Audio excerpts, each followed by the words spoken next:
In level 3, it's much more challenging to figure out the proportionality constant. In this example, we have 15 dogs get 10 bones. In the diagram, you can't really just count to see how many per one dog because it's one dog, but it's a fraction of a bone, which makes sense because here's a good strategy to use.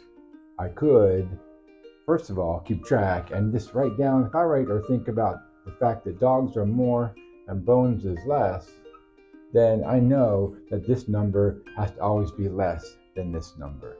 Now, when I look at 15 and 10, I can, to find the k value, the pattern you might have seen before, if I divide one number by the other, in this case, y divided by x, 15 divided by 10, that can be simplified to 3/2, which is equivalent to 1.5, but that is a k value.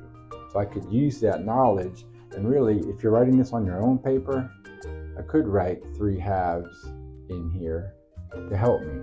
But now I'm looking at 15 and 10, 3/2. If I multiply 15 by 3/2, that gives me a number larger than 15. So what do? Well, I could divide by 3/2. Or maybe you know that dividing by 3/2 is equivalent to multiplying by the reciprocal. If you haven't learned that by now, this is true, and you can search for videos that I've made about why this makes sense. But I can also multiply by 2/3. So another k value is 2/3. There's actually two, because whether it's growing or shrinking from dogs to bones and vice versa, that matters. Okay, so 12 times 2/3 is 24/3, which simplifies to 8, which makes sense because 8 is less than 10 and 12 is less than 15. Now to go from 12 dogs to 6 dogs, that's half as many dogs. So if this is proportional, the ratios are all proportional, so I should also have half as many bones. And we can check that with the proportionality constant of 2/3. 6 times 2/3 is 12/3, which divides to 4. So this all works out. Now once you pick out the correct k value and plug it in, 2 more rows will show up in the table. And these are important because they show unit rates, which is part of the idea and a very important aspect of 7th, 8th grade and math beyond that.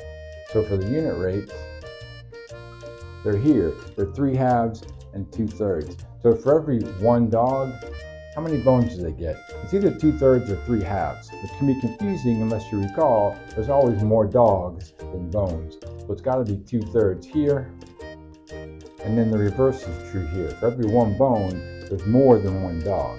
So that means it should be 3/2 per dog. So every bone is being split up between 1.5 dogs. I hope this helps. If it didn't, ask a teacher for help or leave a comment in the YouTube video. There are plenty of places to get help. But this idea, and then figuring out that y equals 3/2 of x, where y equals the k value times x. This is a big leap in algebraic understanding. Thanks. Have a great day.